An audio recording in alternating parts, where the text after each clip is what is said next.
Hi, welcome into another class. In today's lesson, we're going to talk about Coulomb's law and doing math problems with electrostatics. Now, with these problems, you really got to pay extreme attention to the units, the images, and also the numbers that you punch into the calculator. And speaking of punching into the calculator, you have really got to start using parentheses every single time if you want these to be working correctly. All right, first up, we're going to have our equation number 33. And it says that the electrostatic force is equal to K times Q1 times Q2 divided by D squared. We'll get into all those variables in a second, but K is a constant, as I mentioned in the last class. It's number 54 in your formula sheet. And at the bottom, you'll see that we've got metric system prefixes. These are going to become in handy and get used quite often going forward. Those are at the bottom of your formula sheet, so get used to using those. In the constants table, you'll notice that we've got the mass of a proton and mass of electron listed, and we've also have the charge of an electron listed. What we don't have is a charge of proton. Now, charge of an electron and proton are the same exact thing. It's just proton is a positive version of it, so it's just not listed for whatever reason. A couple of things to know. 1 Coulomb is going to be about 6.35 times 10 to the 18th electrons, and just to give you an idea, a lightning bulb is about 10 coulombs. So that's how much electrons is in 1 Coulomb, and imagine that tenfold in a lightning bolt.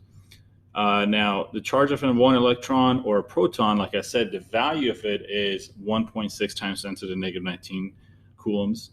And in your formula sheet, you just notice that number 55 is listed for the electron, and that's listed as a negative 1.6 times 10 to the negative 19 coulombs. That's because electrons are negatively charged.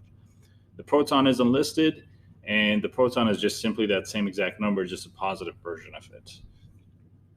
The negative 19 on both, it just simply means it goes back 19 places. So they're very small values. Here's another one just for reference, and you shouldn't be needing the mass for any reasons, but in case you do, they're listed here. And of course, the neutron doesn't have a charge. All right, so we said the metric system prefixes is at the bottom of your formula sheet on the second page on the back of it. And this is how you're going to start using them, and they're going to come in handy. Now, let's just say in a problem, you've got something that says it's 577 millimeters, right? The first one that you see. The M, the first M, is the prefix of the milli. So it's the symbol for milli, and it's highlighted in green. And if you look at the number 76, it says that a milli has a factor of 10 to the negative third, which means to get from a milli to your base unit of, in this case, meters, you're going to have to take that times a factor of 10 to the negative third. So all we do is take that first M, replace it with that times 10 to the negative 3, and we have it converted to our base unit of meters. And on the right-hand side, this is how I want you to put it in the calculator, with the parentheses, because you are dealing with a lot of exponents. So it's 577 times 10 to the negative third. Now it's converted to your meters. We're going to see other ones. You're going to see some weird symbols like the little mu that's highlighted in yellow. So we've got 86 micrometers, and that symbol right there is number 77. And the value of it is, or a factor of it is, times 10 to the negative 6. So if you want to go ahead and convert from micrometers to meters, you just replace that symbol with its factor, and you're done. But again, you just got to make sure you put it in the parentheses, like on the right-hand side, 86 times 10 to the negative 6, and go from there. So the same thing happens if you come down to the fourth one. You've got nanometers. The N is times 10 to the negative 9. That's number 78.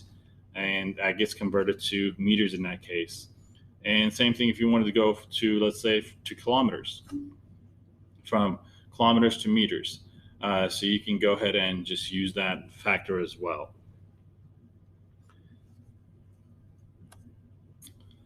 All right, so the constants of basically for gravitational, Newton's universal gravitational constant, and the K for the electrostatic constant.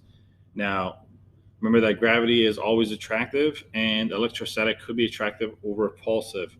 And the force of electricity is going to be, go ahead and about 20 times or 10 to the 20 times greater. So that's in the billions, that is bigger than the force of electricity. I'm sorry.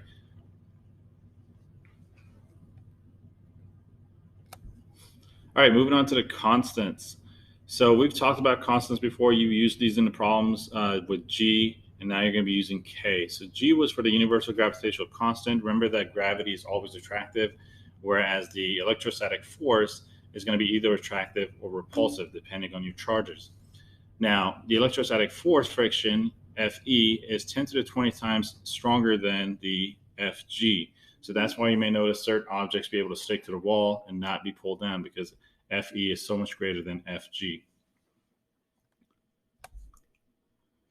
Okay, the Coulomb's law is basically the force in two charged particles depends on the amount of charge and the distance between them. And it's the force is directly related to the charges, meaning as one thing happens to the charge, the same thing happens to the force, and it's inversely related to the distance, meaning that if the distance was to go up, force would go down. If the distance was to go down, force would go up. So that's what inverse relationship is. Now, we've got it breaking down. K, of course, is your constant. Q are going to be your charges. The unit for those is going to be a capital C for coulombs. The distance is going to be in meters. So if they're not, you got to make sure that you're converting those. Q1 and Q2, those numbers are going to be your subscripts. They're just identification purposes only, whereas the D squared, that's actually getting squared. So that's part of the math problem. So make sure that you don't get that confused. All right, so here's another cheesy way, and some of you may be wondering why I've got all these cheesy things. Well, for you guys, it's real easy. You know, you have a full formula sheet in front of you. You only get quizzed or assessed about one, maybe two equations at a time, and everything's in front of you. But you know, if you're ever taking the test when it's not, and even right now, these are the ways I've always remembered it. So my cheesy way for this was always quick charge. You know, nobody wants a slow charge, but why a quick charge? Well, when you write quick charge like that, you remember that the Q is going to be your charges. And the word quick ends in K. So if you're using Q, it's a reminder that you have to use K, because they're not going to give you K in the problem. And then I write charge with a capital C as a reminder that the charge, the unit for the charge, or my Q, should be a capital C for coulombs. So this is how I've always remembered it, and it's just a little safety check, if you will, or reminder tip. All right, some steps to solve electrical force problems. They're pretty much just like any other problem. You know, you're going to have to list your unknowns and knowns and go from there and figure out your equation. Now, granted, we're dealing with mainly one equation right now, but it's important to always draw and figure out the scenario. So sketch the system, figure out if it's repulsive or attractive. You can use Coulomb's law, that equation number 33, to find the value of the magnitude. And you can also, from the picture, tell the direction of the force. Now, we got a little asterisk on there because it really depends on what's being asked. You know, if the question says if it's a mutual force between the two objects, then you don't need a direction. If it says what's the force of one object onto another object, then you kind of need the direction. And finally, just double check your units, make sure you're in the correct one. So what does it mean by sketching the system? You know, if you've got two like charges, they're going to be repelling. If you got two opposite charges, they're going to be attractive to each other. And we've discussed this in the last class, so I'm going to go ahead and go forward with this.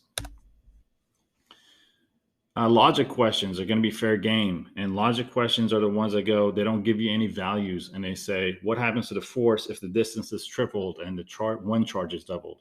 Or what happens if the distance is halved and it's reduced by this or a factor of this? So it's those questions that they don't give you exact numerical values. And I've already covered this topic in great detail. I may go ahead and put a video link of it down below. So if you don't remember, or if you never checked it out, I highly suggest that you check those, and you can use that skill set for any test, any future math problems going forward, not just in physics. All right, so let's look at a sample problem. You could literally be given a problem like this, just a picture, and they might say, you know, what's the value of the charges? So based on this picture is all the information that you need. And I know it looks a little confusing, but everything's right in front of you. So let's go ahead and break this picture down, and we're going to be looking for the charges.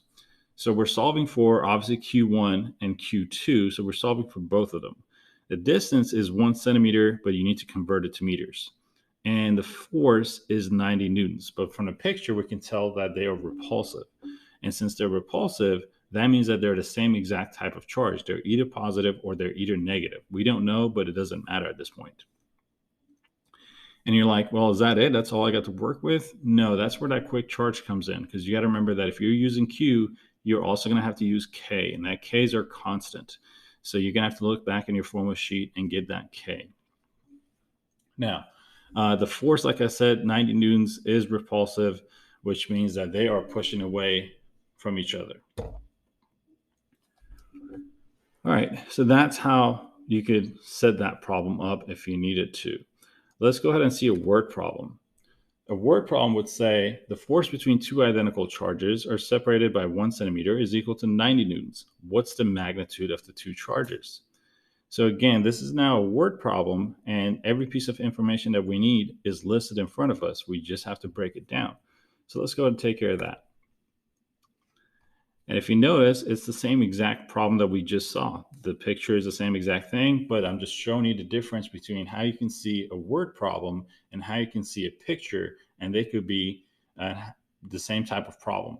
So all your information is there, whether it's a word problem or a picture, it's the same exact information for these two problems. So it says, what's the magnitude of the two charges? We're solving for the charges, obviously, Q1 and Q2. It's separated by 1 centimeter, so we got to convert that to meters. The force, in this case, we didn't see the picture. Let's pretend we didn't see the picture. It says that it was two identical charges, which means identical, it's either both are positive or both are negative, so it's repulsive. And again, problem didn't say anything else, but you got to remember that if you're using Q, you're going to have to use K. So that's a constant right there. And you just saw both a word problem and a picture problem that were exactly the same, and how these can come about. All right, so let's go ahead and solve these problems. Okay, so we're looking for Q1 and Q2, and both those are going to need to be in coulombs. Now, the force we know is 90 newtons, and K, our constant, is 9.0 times 10 to the ninth, and our distance between the two is 1 centimeter. Of course, we got to convert that, which becomes 0.01 meters, or 1 times 10 to the second, negative 2, if we're looking at the number 75 factor on the right. Now, it's much easier to use 0.01, but for the purpose of illustrations and the importance of this, I'm going to use the 1 times 10 to the power of negative 2, and I'll explain why later. Now, at the bottom, the problem says the two charges are identical, so essentially we're going to be multiplying Q1 times Q2. And if Q1 is equal to Q2, you can refer to both of them as Q. So if you got Q times Q, it becomes Q squared. So this is the one time that you see a Q squared. Do not get this confused with the Q1 and the Q2. Those subscripts are for identification. This is the only time that these are squared. It's because they are identical. So it's Q times Q gives us Q squared. All right, so we've got our values here. We're going to be using equation number 33. Now we're going to use that K equals Q1 times Q2 divided by, now it says, I know it says it's R squared, but sometimes people use D and R interchangeably. This is not standing for radius, so don't think about that. That R still stands for the distance. So we've got that. We substitute it, and like I said, that Q times Q becomes Q squared. So now it's F is equal to K times Q squared divided by R squared. And ultimately, what are we solving for? We're solving for the Q value. So in order to isolate the Q, before we get to all of that, first things first, you got to multiply by R squared on both sides. So it becomes F times R squared is equal to K times Q squared. This is not displayed up here. Then you got to divide by K. So because you want a Q squared on its own. So right now it's F times R squared is equal to K times Q squared. So divide by K on both sides. And that's where you get Q squared is equal to F times R squared divided by K. Now, it's Q squared, and we want the value of Q, so you got to take the square root of those values. So Q becomes the square root of the product of F times R squared divided by the value of K. So this is how we're going to have to set it up, and we're going to go ahead and change or substitute our values in there. So as you can see, we've got K equals the square root of those values. Now, I specifically kept the distance as a 1 times 10 to the factor of negative 2. And the reason I want to urge this is because sometimes you're going to have exponents in your distance. In fact, a lot of times you're going to have exponents in your distance. And sometimes they're going to be a value of 2 or a negative 2. And if you remember, the D was squared. So don't get that confused and drop one. That little second square that you see in orange, that's the original square from the formula itself. So this is why I'm pointing this out. So it's really important that you carry down everything and pay attention, and you can see where a lot of mistakes can be made. So we substitute our values. It was the charge, or the Q, was going to be equal to the square root of the value of F, which was 90, times our R, which was 1 times 10 to the negative second. And you had to square that R again, or distance again. So that's that orange square or 2 that you see to the right. And we've got divided by 9 times 10 to the ninth. Now you see I'm using a lot of parentheses, and this is important, and you're going to need to punch it in the calculator in the same format because you want to tell the calculator which one to do first. Since this question never said whether it was positive or negative, just the fact that it was two identical charges, you could have the answer as either a positive or a negative 1 times 10 to the negative 6. So if they were positive charges, they're the positive value of 1. If they were negative charges to begin with, they're the negative value of negative 1 times 10 to the negative 6. But we don't know because the problem didn't say. All it said was that it was identical. So it could be positive or it could be negative. Now, I do want to say that this is probably the most difficult problem. So if you're a little nervous about this, that's okay. The rest of them should be a lot easier, but I figured to do the hardest one first. All right, sample problem number 2. We got two charges that are separated by 3 centimeters, and object A has 6 microcoulombs, while object B has a charge of 3 microcoulombs. What's the force on object A? So let's go break this down. We're looking for force, and that's going to be in newtons, but it specifically says on object A. So if you draw your diagram, both of these were positive charges. It was a 6 microcoulombs and a 3 microcoulombs. There was no mention of a negative in there, just values were positive. So both of those charges are positive. They're going to be propulsive, and it's the force on object A. Well, the force on object A is the one from B. So, and if you drew your diagram correctly, the force on object A is going to be the one going towards the left. So we're going to have a negative value. Now we have our charges, but they're not in coulombs. So we need to make sure that they're in coulombs. So Q1, it's 6 times 10 to the negative 6 when you take that micro and replace it by the factor. And Q2 is going to be 3 times 10 to the negative 6 when you do the same thing. K, of course, is our constant, and our D was 3 centimeters. And again, you could write this as 0.03, but for the sake of illustrations, I'm going to keep it as 3 times 10 to the negative 2, just because we're going to have that squared at the end again. All right, so here's how we plug it in. And, you'll notice that I've put a parentheses for every single variable, and I suggest that you do the same thing. And then those big white parentheses are the ones that are capping this off together, telling the calculator, I need you to finish this first before you move on to the other portion. So we start off with, our K multiplied by our Q1 multiplied by our Q2. Each one's got its own parentheses. Then you get those two big parentheses outside. So that allows the calculator to multiply across. And the bottom portion, you're going to need 2 parentheses as well. One of them is for the distance to be essentially the 3 times 10 to the negative 2 that was converted to meters. And you see the yellow squared again, and that's from the one from D squared. So that's the reason why I've used the factor here, to remember that you guys don't drop that actual squared from the original equation. All right, so it's easy to make a lot of mistakes on these type of problems because there's so many numbers, so many exponents. So I suggest that you go back, and if you haven't already, punch this into your calculator right now and just see the number that you get and see if it matches up with my number. So pause this video, punch it in calculator as you see it right now, and we'll come back to this in a second. All right, so if you punch it in calculator, the answer would come out as 180 newtons because there was no mentions of negatives in that fine. So 180 newtons is the answer. However, it was the force on object A, which means the one going to the left. So it should be negative 180 newtons. But you've taken some exams where you notice that all answer choices are positive. So if that's the case, even though you know the answer should be negative, just select the positive answer of it. But technically, it should be negative 180 newtons. All right, moving on to sample problem number 3. So we've got a negative charge of 2 times 10 to the 4 coulombs and a positive charge of 8 times 10 to the negative 4 coulombs are separated by 0.3 meters. What's the force between the two charges?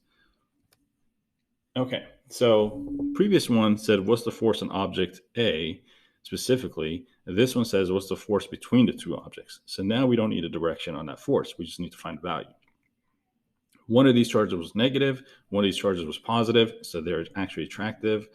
And we draw the diagram. We have our Q values, and if you're thinking about quick charge, they end in the C, or I'm sorry, the unit's already coulombs, so we don't need to do any kind of conversion. So that's easy right there. And our distance is already in meters, so there's no need for any conversion in this problem. Now, since this one's much easier, I'm going to go ahead and ask you guys to go ahead and pause this video, set it up in your calculator, write on your paper right now, and then check to see if you get the same answer as I go forward.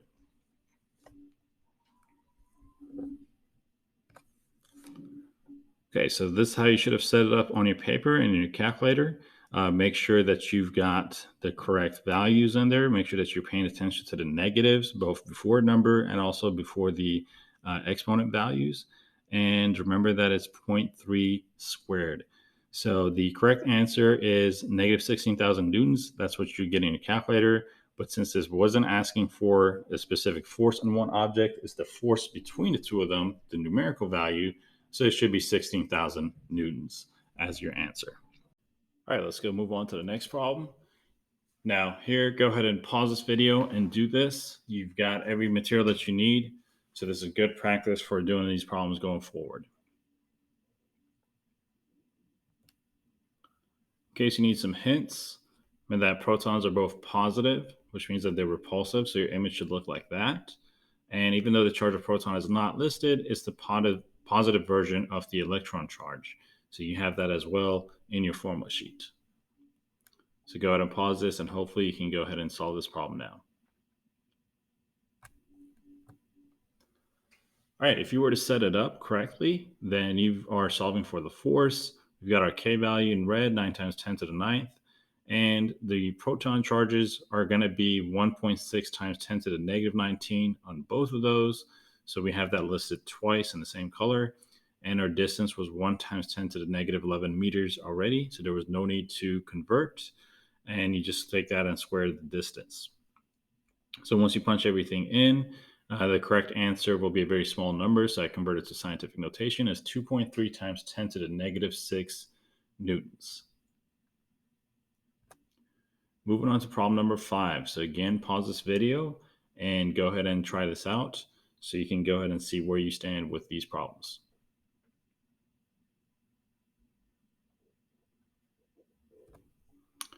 All right, so if you were to solve this and set this up, we had a negative charge with a negative 4.0 times 10 to the negative 6 coulombs, and we also had a positive charge. So they are attractive to each other. So that's what our diagram looks like. Now, there are a couple of conversions that you need to do. The K, of course, is in red as usual. The first one is already in coulombs, so there's no conversion for that one. That's a negative 4 times 10 to the negative 6 coulombs. That one's good.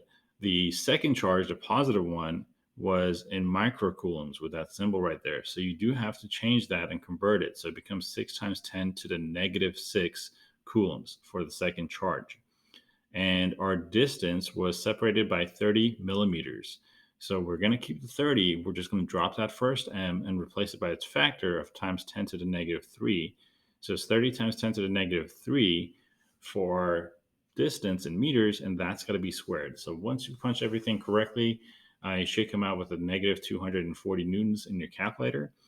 But this question was asking for the magnitude between the two of them. So positive 240 newtons is perfectly fine. The reason you got the negative 240 was because we had a negative charge in there. However, more than likely, you're going to see questions on a test or a quiz, and they're all probably going to be positive numbers. So there you go. Hopefully this video has been helpful. Thank you and have a great day.